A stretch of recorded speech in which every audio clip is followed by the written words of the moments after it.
Have you ever wondered how a nation could be split in two, not just geographically but politically and ideologically? It's a question that echoes through the annals of history, reverberating with the chilling specter of East Germany. Born out of the ashes of the Second World War, this division was more than just lines on a map. It was a stark division of ideologies, a physical manifestation of the Cold War that was unfolding on the global stage. East and West Germany stood as symbols of two opposing worldviews, two contrasting visions of how society should be structured. The East, under the influence of the Soviet Union, was a bastion of socialism, while the West, with the United States backing, upheld the principles of capitalism. This ideological divide was tangible, etched in concrete and barbed wire, and it was a rift that would hold firm for 45 years. Let us delve into the turbulent history of East Germany, a country that existed for only 45 years. In the aftermath of World War II, Germany found itself divided. The ravages of the war had left the nation in ruins, and the victorious Allied powers sought a way to prevent another global conflict.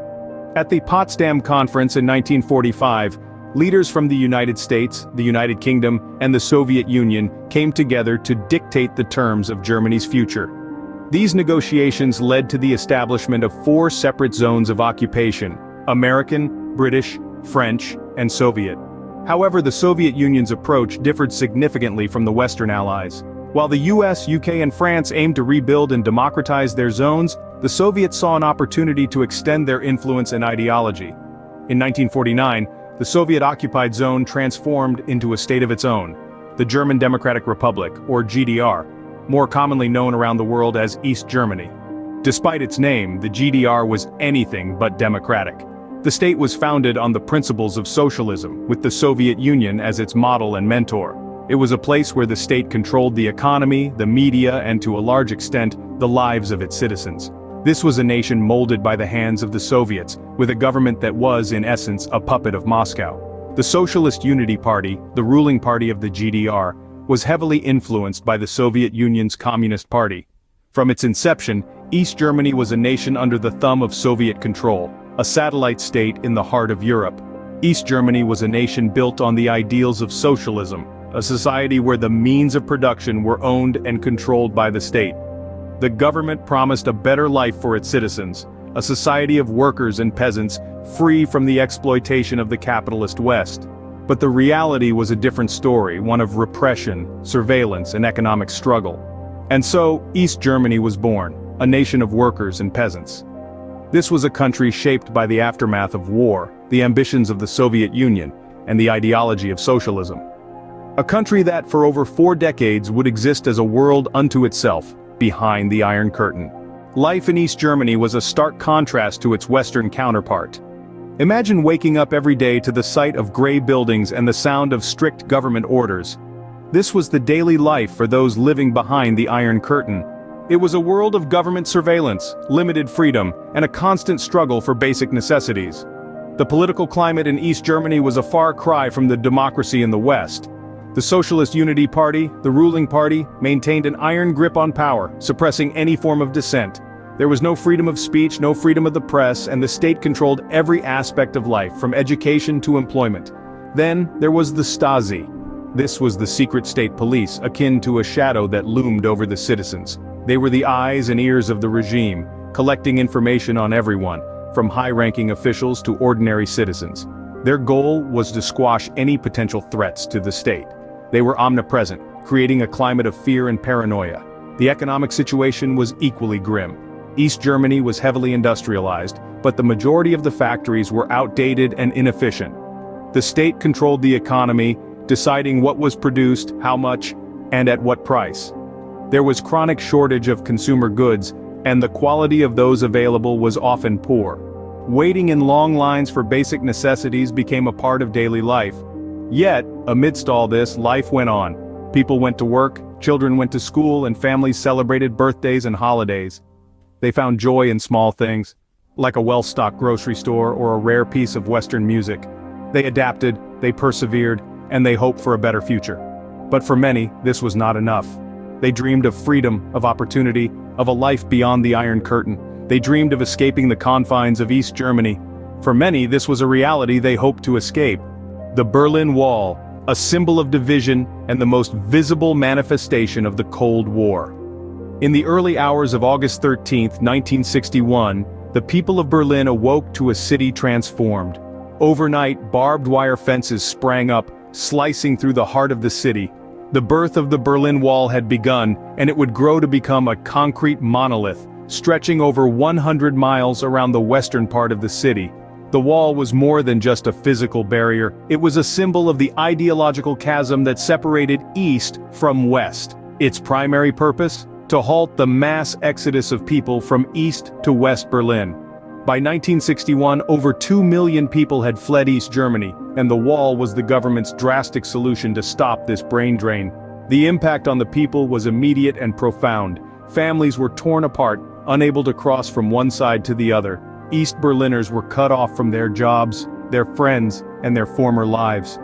The wall stood as a stark reminder of their isolation, a constant concrete shadow over their daily lives. Yet, even in the face of such hardship, the human spirit proved resilient. Stories of daring escapes began to emerge. From tunnels dug under the wall to homemade hot air balloons soaring over it, people risked everything for a taste of freedom. These stories served as a testament to the indomitable will of the people trapped behind the wall, their yearning for liberty undimmed by the harsh reality of their circumstances. The Berlin Wall was more than just a barrier of brick and mortar. It was a physical embodiment of the Cold War, a manifestation of the ideological struggle that defined the second half of the 20th century. It was a symbol of a divided world, a poignant reminder of the human cost of political conflict. The wall stood firm, a physical and symbolic barrier until the winds of change began to blow. The late 1980s saw a shift in the political landscape of Europe. It was an era marked by the winds of change, and East Germany was no exception. In the lead up to the fall of the Berlin Wall, a series of significant events unfolded that served as catalysts for change. The Soviet Union, under the leadership of Mikhail Gorbachev, was adopting a policy of openness and restructuring, known as glasnost and perestroika. This ignited a spark that fueled the desire for change within East Germany. Simultaneously, East Germans were becoming increasingly dissatisfied with their living conditions. The regime's strict control over personal freedoms and the stagnant economy were pushing the people to their limits. They started demanding rights that were taken for granted in the West: the freedom to travel, the freedom to speak their minds, the freedom to live without fear. In the summer of 1989, Hungary opened its borders to Austria, creating a pathway to the west for East Germans. Thousands seized this opportunity, sparking a mass exodus that the East German government could not control. This tidal wave of emigration exposed the regime's weakness and only further fueled the citizens' demands for change. International pressure also played a crucial role. The United States and other Western countries continued to advocate for human rights and democratic reforms in the Eastern Bloc. The spotlight on East Germany intensified, and the regime found itself cornered. By November, the pressure had reached a boiling point. On the 9th of November, the Berlin Wall, the very symbol of division and oppression, was breached. Scenes of jubilation filled the streets as East and West Germans climbed the wall, chipping away at the concrete that had divided them for more than 2 decades. The fall of the Berlin Wall marked more than just the reunification of a city. It symbolized the collapse of an oppressive regime and the triumph of the human spirit. It was a turning point, a moment that echoed around the world. With the fall of the wall, the end of East Germany was near. The reunification of Germany marked the end of an era. It was not just the merging of 2 political systems, but a union of 2 societies that had developed distinctly over 4 decades. The process was fraught with economic, social, and political challenges. East Germany, once under a socialist regime, had to integrate with the capitalist West, a task that was as complex as it was transformative. The legacy of East Germany is a significant part of the country's history. Its influence is seen in the country's social policies, its cultural landscape, and its collective memory. The remnants of the Berlin Wall serve as a constant reminder of the past, a testament to the resilience of the German people. East Germany's story is one of resilience and transformation. It's a tale of a nation that rose from the ashes of World War II, endured the hardship of division, and emerged united and stronger. East Germany may no longer exist on the map, yet its history and its legacy continue to shape the Germany of today.